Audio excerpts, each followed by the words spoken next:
오늘도 사연 튜브를 찾아주셔서 감사합니다. 오늘의 사연 시작하겠습니다. 안녕하세요. 저는 얼마 전에 화려한 싱글로 돌아온 여자입니다. 이혼녀라는 소리는 듣고 싶지 않아서 화려한 싱글이라고 인사드렸는데 솔직히 아직도 믿겨지지가 않고 어색하기만 합니다.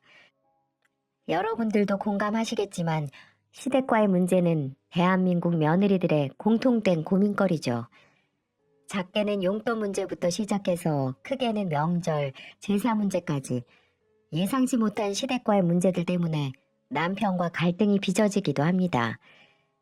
사연 튜브에서 전해주는 다른 분들의 이야기를 들어봐도 각양각색의 시댁 문제들이 며느리의 골머리를 썩게 만드는 걸 보면 아직 우리나라 뿌리 곳곳에 남아있는 유교적인 사상은 어쩔 수 없는 것만 같네요.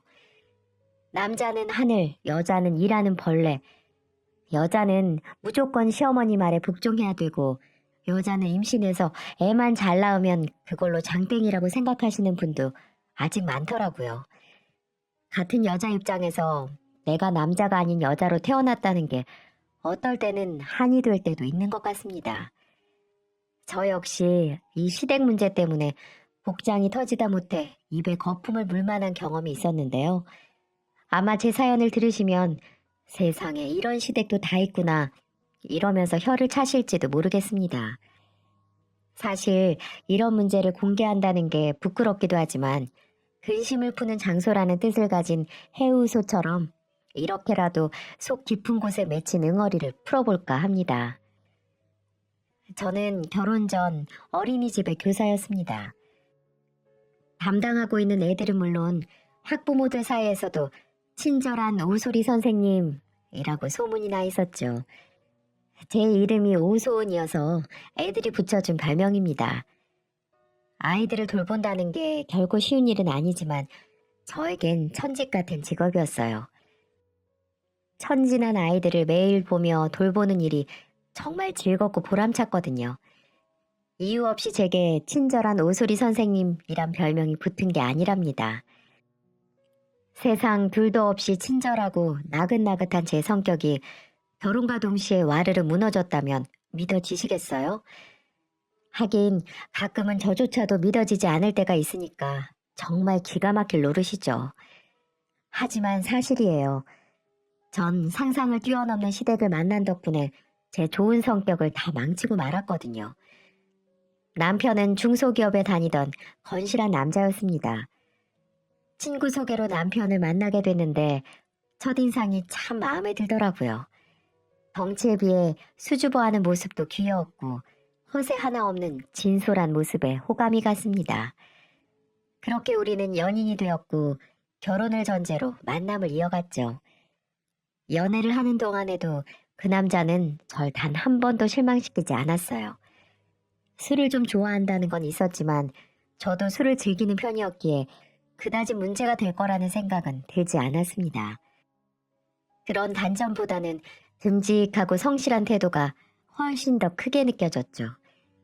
그래서 전 연애를 1년 조금 넘게 하고 그 남자와 결혼을 결심했습니다. 하지만 결혼을 약속하고 난 이후부터 예비 시댁과의 문제가 불거졌는데요. 제일 먼저 발목을 잡은 문제는 바로 시댁의 집안 사정이었죠. 시댁 덕을 보면서 살고 싶은 마음은 눈꽃만큼도 없었지만 적어도 피해는 없어야 하잖아요. 하지만 규모가 큰 갈비탕집을 하다가 크게 망해버린 시댁의 집안 사정은 말도 못할 정도로 어려운 상황이었습니다. 시댁 식구들은 시부모 2분과 시누이, 시아주버니, 남편까지 이렇게 5 식구가 겨우 24평 남짓한 작은 집에서 살았는데요. 누구나 형편은 어려울 수 있지만 문제는 그런 시댁 상황을 저에게까지 전가시킨다는 것이었죠. 예비 시어머니는 저에게 단도직입적으로 말씀을 하시더라고요.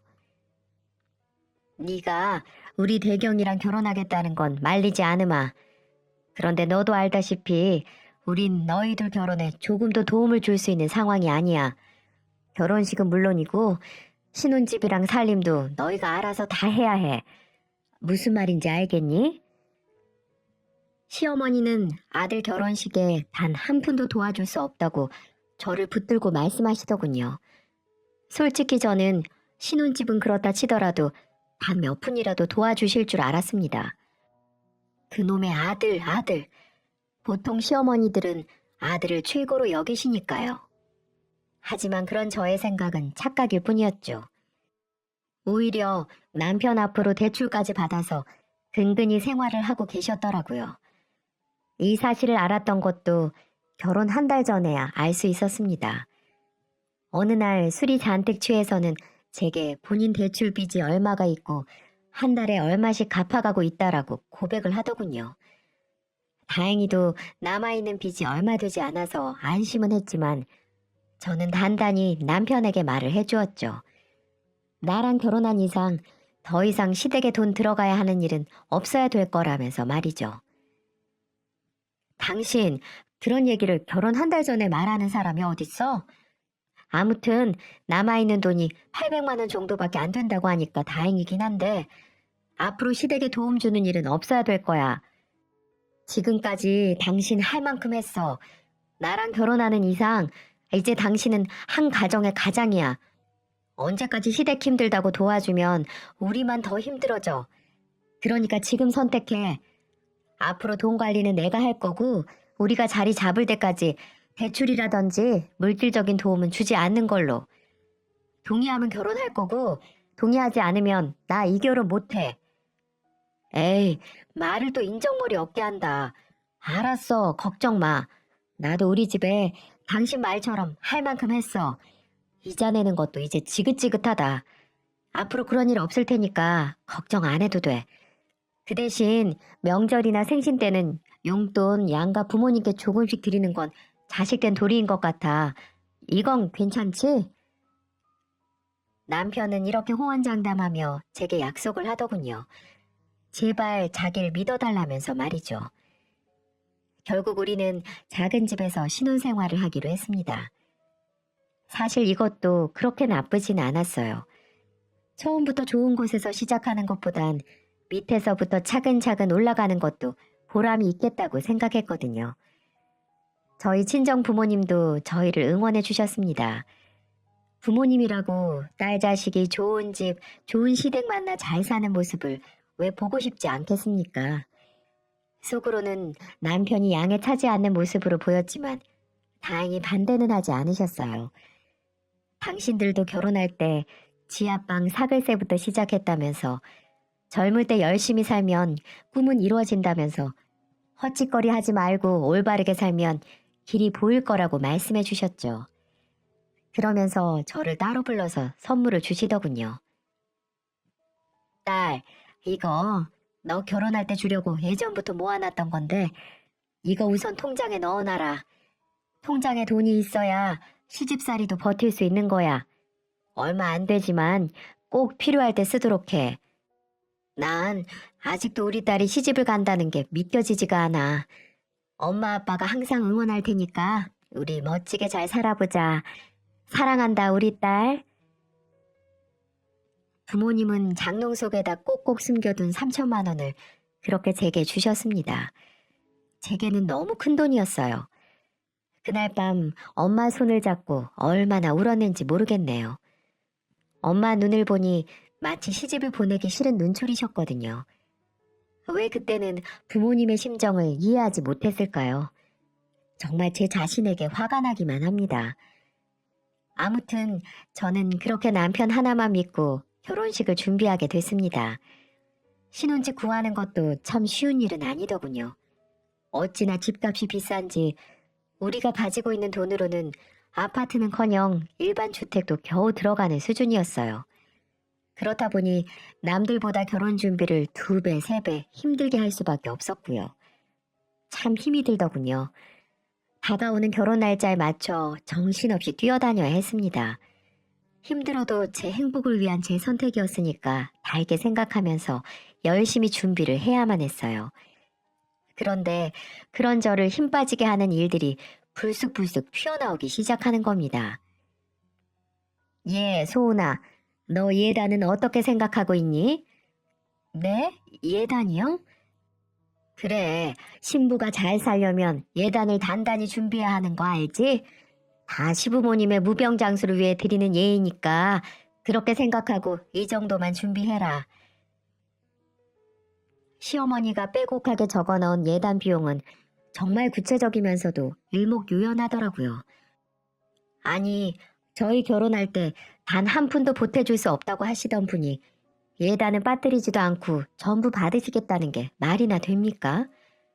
시어머니의 메모에는 이불 예상 비용 얼마, 반상기 예상 비용 얼마, 은수저 예상 비용 얼마, 현금 예단 얼마 등등 너무 자세하게 담겨 있었고 현물 예물은 생략하고 그 비용을 보태서 오직 현금 예물로만 달라는 식으로 적혀 있는 거예요. 그렇게 해서 요구한 예단비가 2천이나 되더라고요. 그 액수를 보니까 입도 다물어지지 않았습니다. 저도 예단에 대해선 기본적으로 생각해 둔 바가 있었지만 어머니가 저렇게 나오시니까 그마저도 하기 싫어져 버리더군요. 일단은 웃는 낯으로 시어머니가 주신 목록을 받아왔지만 절대 이대로는 받아들일 수가 없었습니다. 전 신랑을 붙잡고 하소연을 했죠. 오빠, 어머니가 예단 비용으로 2천을 달라시는 게 말이 돼? 우리 신혼집이랑 신혼살림 준비하느라고 쇠가 빠지는데 어머님은 우리 사정 아시기나 한 거야? 게다가 어머님이 그러셨잖아. 우리 결혼하는데 한 푼도 못 보태주는 대신에 결혼 준비에 관해서는 일체 신경 쓰지 않으시겠다고. 그런데 예단을 이렇게 많이 달라시면 어쩌라고? 그러네. 내가 잘 말씀드려서 예단은 간소하게 하는 걸로 할게. 미안해. 우리 엄마가 아직 정신을 못 차렸나 보다. 간소하게 하는 것도 난 싫어. 처음에는 이불이라든지 몇 개 생각하고 있었는데 갑자기 이렇게 목록까지 작성해서 내게 내민 건 얼마나 날 우습게 보셨으면 그렇겠어. 그것도 자식들 결혼 비용은 한 푼도 도와주지 않으면서 신혼집도 얻을까 말까 하는 자식들한테 이렇게 2천만 원을 요구해도 되는 거야? 나 기분 나빠서 예단 생략할래. 그러니까 당신이 말씀 잘 드려. 전 정말 황당했습니다. 아들을 장가 보내고 마치 장사하는 것처럼 예단비를 작성하는 걸 보고 충격을 받지 않을 수가 없었어요. 그래서 이에는 이, 눈에는 눈이라는 마음으로 모든 예단을 거절해버렸습니다. 처음부터 호구라는 꼬리표를 달고 싶지 않았거든요. 이건 저희 친정 부모님도 잘했다고 하시며 동의를 해주셨고요. 소은아, 원래 옛날 사람들은 예단비를 중요시 여기긴 했는데 이 엄마가 봐도 이건 아니지 싶다. 잘 선택했어. 이 엄마가 이불이나 좀 보내줄 거니까 넌 신경 쓰지 마라. 요즘 세상에 누가 예단비를 저렇게 한다고. 부모가 다 부모가 아닌가 보다. 엄마, 나 처음부터 기죽고 살고 싶지 않아. 그이도 내 말에 동의했으니까 예단비는 신경 안 써도 될 거야.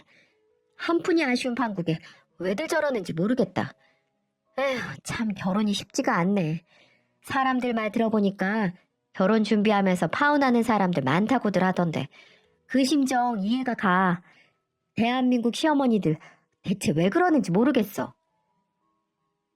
저는 이렇게 친정 부모님에게 하소연을 했습니다. 제 얘기를 진심 어린 마음으로 들어주는 유일한 분들이셨으니까요. 부모님도 제 의견에 힘을 실어주셨고 남편 또한 그랬기에 제가 조금이라도 힘을 낼 수 있었던 것 같습니다. 시어머니는 제가 그런 결정을 내리자 많이 서운하다는 표현을 하셨지만 그래도 어쩌겠어요. 바로 결혼식 날짜가 코앞인걸요. 결국 꼬리를 내리시고는 애써 담담한 척 행동을 하시더군요. 엄마가 보내준 이불을 받고서는 한참 동안 꽁에 있으면서 그런 표정들을 하니까 마치 어린애 같아 보였습니다. 그렇게 저는 우여곡절 끝에 새로운 인생을 시작한다는 기쁨보다 쓰린 마음을 부여잡고 결혼식을 하게 되었죠. 그래도 친정 부모님들은 제 미래를 축복해 주셨습니다. 돈 때문에 좋지 않은 감정이 남았던 시댁에도 최선을 다하기로 마음을 고쳐먹었죠. 돈이 미운 거지 사람들이 미운 게 아니라고 생각했습니다. 마음을 곱게 쓴 탓일까요? 전 결혼 5개월 만에 임신을 했고 건강하고 예쁜 딸아이를 출산했습니다. 아직도 귀한 손녀를 보며 기뻐하는 친정 부모님 모습이 제 눈에 선하네요. 특히 과묵한 편이었던 친정 아버지가 손녀를 얼싸안고 한박 웃음을 짓는 모습은 머릿속에서 떠나질 않습니다. 그런 손녀가 겨우 머리를 들고 기어 다닐 수 있을 때쯤 아버지는 췌장암이 발견돼 투병 생활을 하셨고 모질고 독한 항암 치료를 몇 번이나 견디면서도 삶에 대한 의지를 꺾지 않으셨어요. 우리 어여쁜 손녀딸 유치원 가고 학교 가는 건 보고 죽어야지. 운동회도 가고 소풍도 따라가서 맛있는 것도 사주고 그래야지. 친정 아버지는 병원에 누워 계시면서도 제게 그런 말을 입버릇처럼 하셨어요. 저도 그런 아빠가 분명 병을 털고 일어날 수 있을 거라고 믿었죠. 하지만 하늘도 무심하시죠. 결국 아버지는 손녀가 유치원에 가는 걸 보지도 못하고 세상을 뜨고 말았습니다. 흔히들 회복하기 어려운 환자를 두고 마음의 준비를 하라는 말을 하지 않습니까? 저희 식구들도 의사에게 그런 말을 들었죠. 그래서 호스피스 병동이며 납골당이며 여러모로 준비를 하면서 마음을 다잡고 있었는데요. 하지만 아무리 마음의 준비를 한다고 해도 사랑하는 사람이 떠나는 슬픔은 견디기가 어렵더군요. 장례를 치르는 내내 영정사진 속에 웃고 계신 아버지를 볼 때마다 무척 힘이 들었습니다. 그런데 말이에요. 친정아버지 장례를 치르는 내내 시댁 식구들이 코빼기도 보이지 않더라고요. 발이 날이 다 되어가는데도 시어머니며 시아버지, 시누이나 시아주버니까지 단 한 명도 볼 수가 없었어요. 너무 이상한 생각이 들어서 남편에게 물었죠. 오빠, 왜 어머님 아버님이 오시질 않지? 무슨 일 있으신가? 아, 사실 하도 정신이 없어서 당신한테 미리 말을 못했는데 엄마는 사돈 장례에는 원래 참석하지 않는 게 관례라고 하던데 어른들은 그렇게 생각하나 봐. 그러면서 나보고 사위 노릇 잘하라면서 말씀하시고 끊으시더라고. 어? 그럼 사돈 장례식에 오빠네 식구들이 아무도 오지 않는다는 거야? 아마 그럴 것 같아. 휴, 나도 뭐라고 할 말이 없다. 참 너무하다는 생각이 들었습니다. 어른들 중 같이 사는 아들이 있으면 경조사 부조금을 묻어간다고 생각하시는 분들이 더러 있다는 얘기를 듣긴 들었지만 이렇게 노골적일 줄은 몰랐죠. 아니 그렇다면 적어도 아주버니나 시누이 정도는 참석해야 하는 게 아닐까요? 당시에는 경황도 없고 너무 슬픈 마음에 깊이 생각하지 않았지만 모든 일이 끝나고 보니까 갈수록 서운한 마음이 드는 겁니다. 그래도 어쩌겠습니까? 시부모님께 찾아가서 따져 물을 수도 없고요. 나중에 어머님이 지나가는 말로 이렇게 말씀하시더라고요. 서운하게 생각하는 거 아니지? 원래 같이 사는 아들이 있으면 사돈 장례에는 굳이 참석하지 않아도 되는 거야. 옛날에는 다 그랬어. 그런 말을 툭 하고 던지는 시어머니가 진짜 얄밉게 보이는 겁니다. 세상에 그런 게 어디 있습니까? 사돈 장례 때 진심으로 조문하면 집안이 망하기라도 하는 걸까요? 참다 못해 저도 은근히 한마디를 했죠. 그럼 딸도 마찬가지예요? 딸도 남편이랑 같이 살고 있는 거니까 만약 시댁 어른이 돌아가시면 저희 엄마도 장례에 참석하지 않으셔도 되는 거예요? 뭐? 어머 얘 말하는 것 좀 봐. 아들이랑 딸이랑 같니? 아 그렇구나. 다른 거구나. 그럼 만약 아가씨가 결혼하고 그 사돈 댁에 상이 나면 어머님 아버님은 꼭 참석하시겠네요? 뭐? 그렇지. 얘는 그런데 재수없게 자꾸 죽는 얘기를 해. 부정타게. 시어머니는 벌개진 얼굴로 말끝을 흐리더라고요. 제가 따져 물으니까 내심 찔리신 거죠 뭐. 사실 남편의 여동생인 아가씨는 결혼을 앞두고 있었습니다. 은행을 다니는 남자라는데 시어머니는 아주 괜찮은 사윗감을 들이게 생겼다면서 무척 좋아하셨죠. 아마 그 남자가 시댁으로 인사를 드리러 올 예정인가 봅니다. 시어머니가 제게 이렇게 말하더군요. 아무튼 소은아, 다음 주말에 시간 비워둬라. 은행원 사이가 인사드리러 온다고 하니까 이것저것 음식을 좀 준비해야 하지 않겠니? 네? 제가요? 그럼 너 말고 누가 하니? 네가 우리 집 맏며느리인데. 아니, 아가씨가 결혼을 하는데 왜 제가 음식을 준비해요? 제 사윗감이 아니라 어머니 사윗감이잖아요. 뭐? 지금 그럼 이 시애미 보고 음식 준비를 하라 그 말이냐? 제가 도울 순 있지만 제 일은 아니라는 말씀이죠, 어머니. 아유, 네가 뭔가가 단단히 꼬였구나, 꼬였어. 너 다시는 이 시애미 안 볼 생각이니? 그럴 거 아니면 군소리 말고 주말에 일찍 와라, 어? 아주 협박이나 다름없었죠. 분위기가 하도 쎄해서 일단은 두고 보자는 심정으로 그냥 넘어갔지만 전 그런 시어머니 말에 순순히 따를 생각이 없었습니다. 그리고 신우이의 예비 신랑이 인사를 하러 온 날이 다가왔습니다.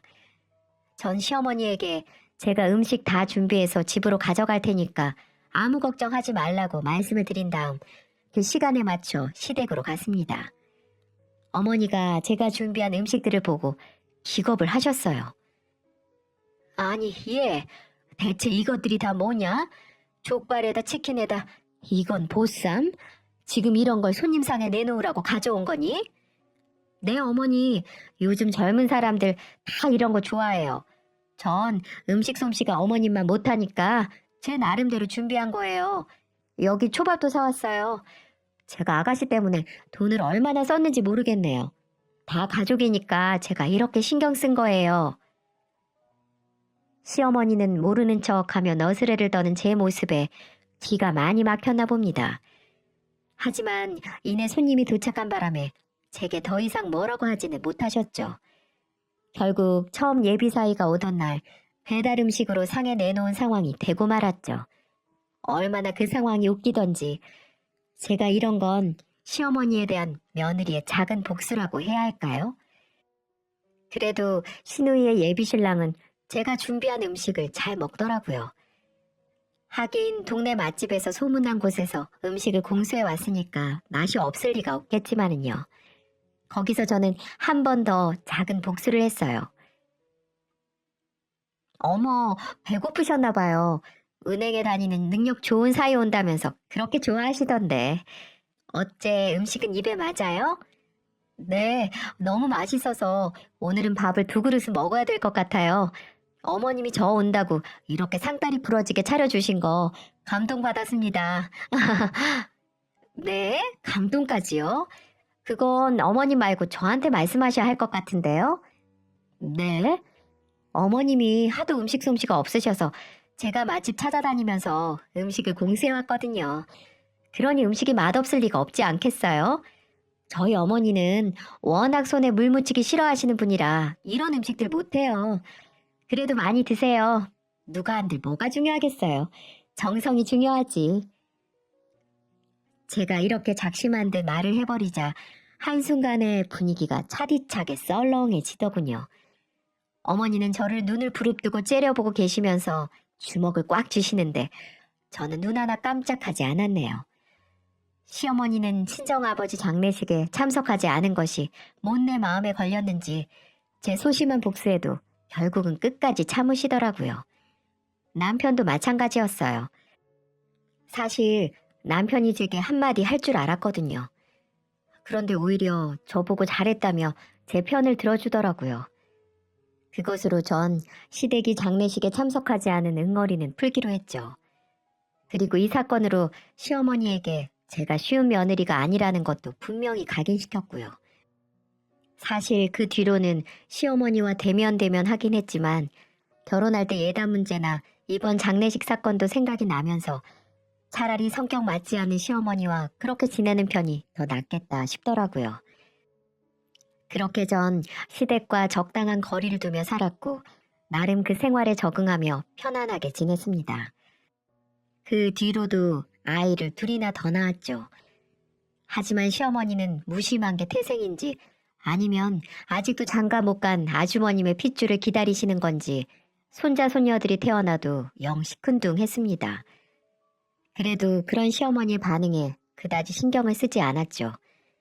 아이 셋을 키우며 사는 일상도 정신없이 바빴고 어차피 우리 인생은 우리가 사는 거지 시부모님이 대신 살아주는 게 아니니까요. 그러던 어느 날 저희 집에서 식사를 함께 하던 시어머니가 남편에게 엉뚱한 말을 하지 뭡니까?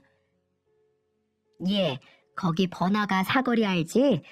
마침 좋은 자리가 하나 났는데 네 형이 큰맘 먹고 호프집을 해본단다. 대경이 너도 알잖냐. 네 형이 그래도 뭐 하나 하겠다고 마음 먹으면 끝까지 하는 스타일이잖니. 장남이 일 한번 해보겠다는데 부모 형제들이 도와야지 어떡하겠냐? 그래도 대경이 네가 형편이 좀 나으니까 형 한번 도와주는 게 어떻겠니? 시모 말은 그러니까 백수 아주버니가 호프집을 하려고 하니 우리 보고 자금을 빌려달라는 말이었어요. 전 화들짝 놀라고 말았죠. 한두 푼도 아니고 억소리가 나니까 당연히 놀랄 수밖에요.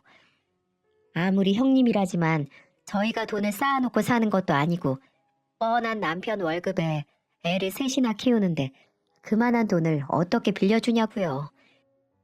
그리고 아주버니는 마음만 먹으면 끝까지 하는 스타일이 아니라 한 군데 직장을 6개월도 버티지 못하고 그만둬버리는 참을성이 부족한 스타일이거든요. 어머니, 그게 무슨 말씀이세요? 저희가 그만한 돈이 어딨다고요?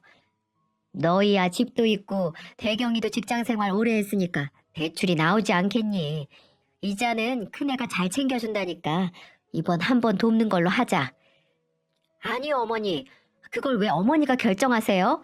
그리고 아주버니가 장사를 하는데 왜 우리가 빚을 져야 해요? 이건 정말 아니지 않아요? 그럼 형제끼리 도와야지 누가 돕겠니?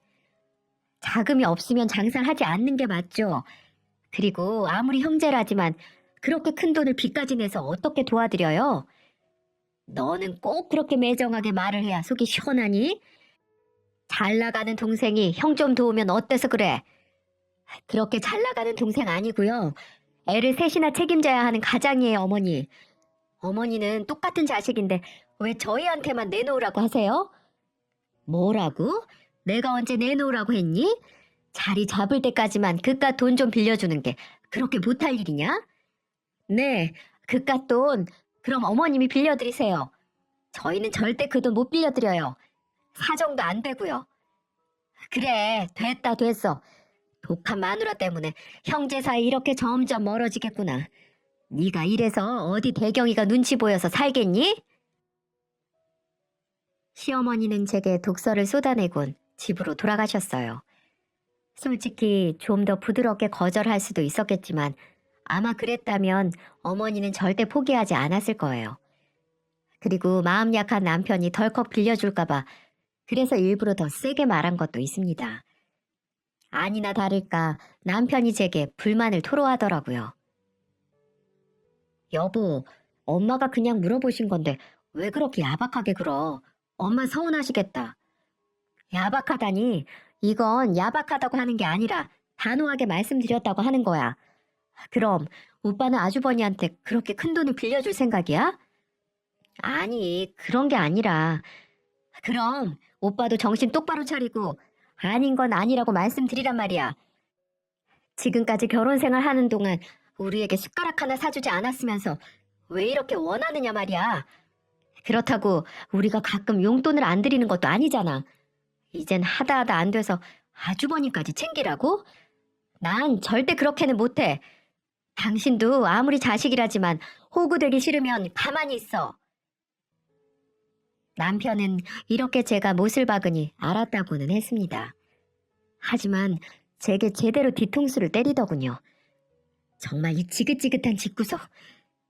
결국 아주버니는 호프집을 열었습니다. 아마 시어머니가 살고 있는 집을 담보 잡혀서 빌려드린 모양입니다. 그때는 시댁에 빚이 없는 상태였기에 통 크게 아주버님을 밀어주는 걸로 보였습니다. 우리가 결혼할 때는 단 한 푼도 내주지 못하겠다고 선언하시던 분이 장남 사업 자금은 금세 나오는 꼴이 참 씁쓸하더라고요. 하지만 절대 돈을 빌려주지 않아야 한다는 제 생각은 여지없이 딱 들어맞았습니다. 어느 날 형 전화를 받은 남편이 제게 넌지시 말해주더라고요. 아유, 형 가게 접는다는데. 뭐? 벌써? 아직 2년도 안 됐잖아. 그렇긴 한데 형 말로는 수지 타산이 너무 안 맞나 봐. 월세도 너무 비싸고 인건비에다가 물건값 이것저것 제외하면 마이너스가 큰가 봐. 아무리 팔아도 적자만 난다는 거야. 직원도 줄여보고 자기가 주방도 들어가 보고 했는데도 인건비 건지기도 힘든가 보더라고. 거봐, 내가 뭘 했어. 아주버님은 장사할 스타일이 아니라니까. 그리고 요즘 시국에 장사하는 사람이 어딨어? 내가 그렇게 말릴 때 들었어야지. 아휴, 큰일 났네. 그 가게 여느라고 돈이 상당히 많이 들어갔을 텐데.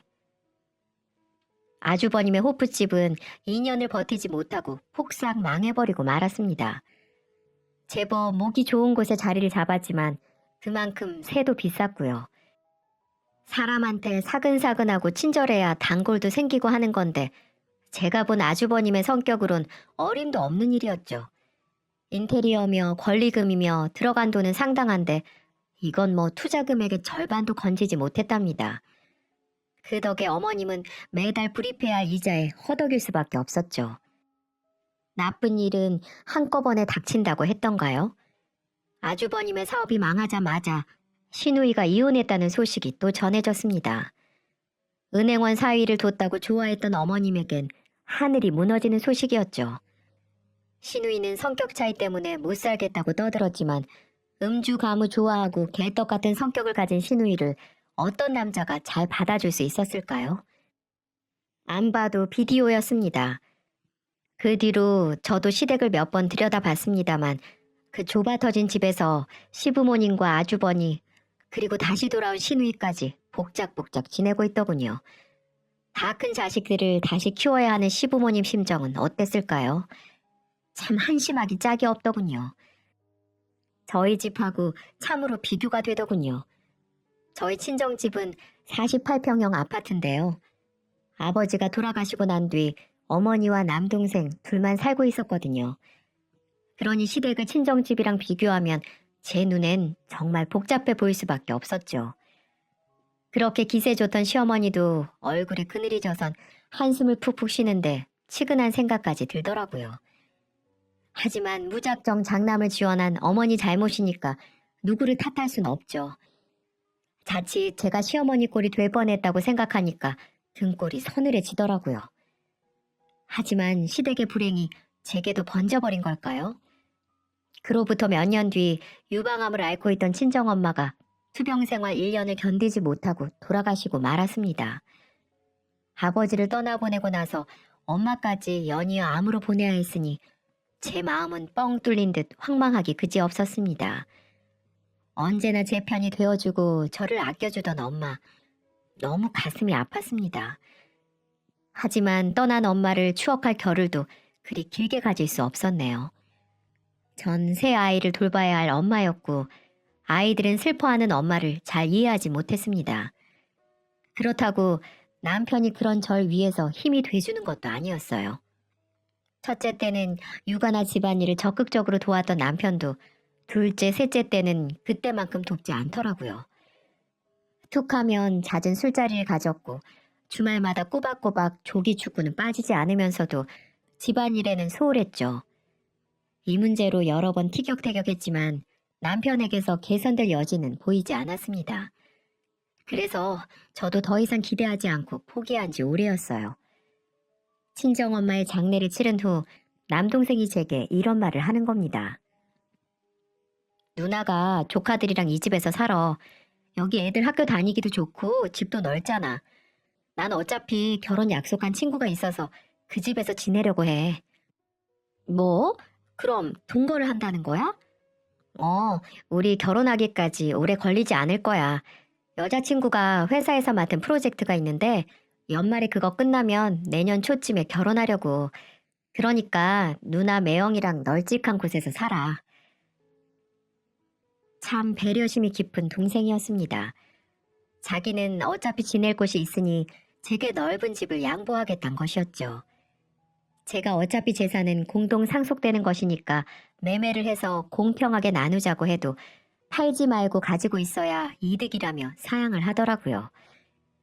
결국 저는 동생의 제안을 받아들이기로 했습니다.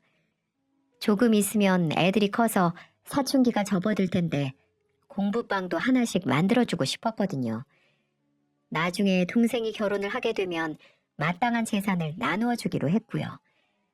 이런 사실을 남편에게 알려주니까 남편도 무척 좋아하더군요. 이제 애들 데리고 더 넓은 집에서 살 수 있으니까 싫을 이유가 하나도 없었죠. 그래도 남편이 대놓고 좋아하니까 왠지 모르게 서글픈 생각이 들더군요. 남편의 머릿속엔 장모가 세상을 떠났다는 슬픔보다는 큰 집이 생겼다는 기쁨이 더 큰 것처럼 보였습니다.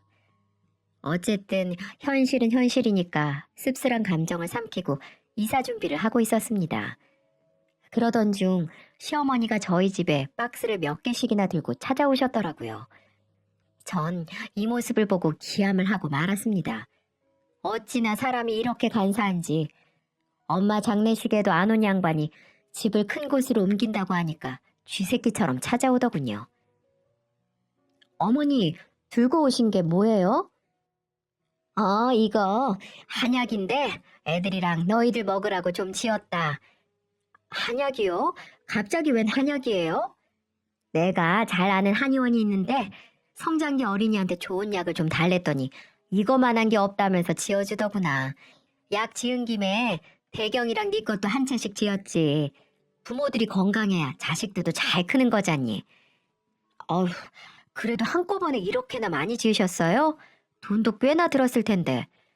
내가 니들한테 언젠가 보약 한 채씩 지어줘야지 했는데 이제야 해주는 거야. 그러니까 부담 갖지 말고 잘 챙겨 먹어라. 네. 저는 이때까지만 해도 시모의 검은 속내를 알지 못했습니다. 그런데 슬슬 숨겨진 발톱을 꺼내기 시작하더군요. 우리 아들한테 얼마 전에 들었는데 사부인이 계셨던 본가로 이사 가기로 했다고? 어머, 그 얘기를 벌써 들으셨어요? 네, 아직 동생이 살고 있어서 확실히 날짜가 잡힌 건 아닌데 아무래도 그 동네가 애들 키우기도 좋고 학군도 좋고 해서 옮기는 게 좋을 것 같아서요. 그건 그렇지. 사돈댁 위치야 두말할 나위 없이 좋지. 평수도 꽤 되지 않나? 네, 48평대 아파트죠. 그래, 48평대면 정말 운동장처럼 넓겠구나. 애들 키우면서 살기엔 너무 넓지 않을까? 넓긴요, 애가 셋인데요. 5식구 살다 보면 그 평수도 은근히 부대껴요. 아무리 그래도 우리 집만 하겠니? 너도 알다시피 24평대에서 네 식구랑 살아봐라. 숨이 턱턱 막힌다니까. 하긴 어머님네는 내 식구 살기엔 좀 좁긴 하죠. 그래서 말인데 혹시 본가로 들어가면 말이다. 당분간만 네 아주버니랑 시누이랑 살면 안 될까? 네? 누구랑 살라고요? 네 아주버니랑 시누이 말이다. 그곳에서 좀 살면 안 되겠냐고. 너희들 집이 대궐처럼 넓으니까 한두 명쯤 같이 살아도 괜찮지 않겠니? 그렇다고 영원히 데리고 살라는 말은 아니고 걔네들이 그쪽에서 좀 직장도 잡고 자리 잡을 때까지만이라도 말이다. 어머니, 그게 무슨 소리예요? 그러니까 저보고 아주버니랑 아가씨를 모시고 살란 말이에요? 한 집에서요? 사돈댁 집이 방이 4개가 아니냐. 너희 부부가 방 하나 쓰고 애들 셋 한 방 쓰면 방이 2개나 남잖니. 그러면 걔네들 방 하나씩 쓰면 되잖아. 전 시어머니가 농담처럼 말씀하시는 줄로만 알았습니다. 저희 집이 방이 4개든 5개든 왜 40이 넘는 아주버니와 시누이를 데리고 살라는 건지 이해가 되질 않았어요. 하지만 어머님은 진심이었습니다. 소은아, 네가 여태껏 내 부탁은 한 번도 들어주지 않았잖니. 그러니까 이번만큼은 네가 좀 양보를 해주거라. 너도 알다시피 우리 집은 내 식구 살기엔 너무 비좁잖니. 50평 가까운 집에서 살게 됐으면 네가 좀 배려를 해줘. 어머니, 말이 되는 말씀을 하셔야죠. 저희 집에서 아주버니랑 아가씨를 어떻게 데리고 살아요? 저 애 셋이나 키우는 사람이에요, 어머니. 그래, 누가 뭐랬니? 그러니까 당분간이라고 말하잖아. 네 아주버니도 아가씨도 그 지역에서 직장 잡기가 더 쉬우니까 하는 소리잖니. 넌 어떻게 된 애가 잘 들어보지도 않고 도끼 눈부터 뜨고 그래. 그게 그 말이지 뭐예요? 두 사람이 직장 잡고 자리 잡을 때까지 모시고 살라는 게 말이나 되는 얘기예요? 어머니, 대체 저한테 어디까지 바라시는 거예요? 얘가 정말 네가 언제 내가 바라는 거 시원하게 해준 적이라도 있어? 누가 들으면 잘난 며느리가 나 호강시켜준 줄 알겠다 얘. 어머니, 제발 좀 그만하세요. 무슨 말 같지도 않은 말씀을 자꾸 하시는 거예요? 뭐? 말 같지도 않은 말? 넌 아니면 아닌 거지. 시애미한테 못하는 말이 없어? 어쩐지 한약을 지어왔다 싶었습니다. 결국 어머니는 언감생심 이런 엄청난 걸 요구하기 위해서 약을 준비한 겁니다. 물론 그 약 정도로는 제게 먹힐 리가 없지만은요. 하지만 전 시어머니의 이런 태도에 정말 진절머리가 났어요. 대체 제가 전생에 무슨 죄를 지었길래 이런 시어머니를 만나서 마음고생을 해야 하는지 이해할 수가 없었습니다. 저는 남편이 퇴근하자마자 시어머니의 어처구니 없는 제안을 얘기했죠. 그런데 길길이 날뛰어야 할 남편이 이상한 태도를 보이는 겁니다. 엄마 말이 맞긴 하지. 집이 좁긴 좁잖아. 엄마 말대로 그렇게 해주자. 집안일도 신우이랑 같이 하면 당신도 좀 덜 수고롭고 말이야. 안 그래? 뭐야? 그걸 지금 말이라고 해? 그러니까 나보고 두 분을 모시고 살란 말이야? 지금 당신 진심으로 말하는 소리야? 자리 잡을 때까지만 우리가 도와주자. 가족 좋다는 게 뭐야? 뭐? 가족 좋아하시네. 도움은 하나도 안 되고 피해만 주는 게 가족이야? 열받게 하지 마라. 아니면 말고. 그럼 이러면 어때? 여기 우리 집 있잖아. 우리가 이사 가면 지금 우리 살던 집 전세 주지 말고 형 살라고 하면 어때? 이건 괜찮지. 우리 집 장남이잖아. 뭐라고? 이 집 내가 대출받아서 내 명의로 산 거야. 잊었어? 이 집을 왜 내가 아주버니께 줘야 하는데?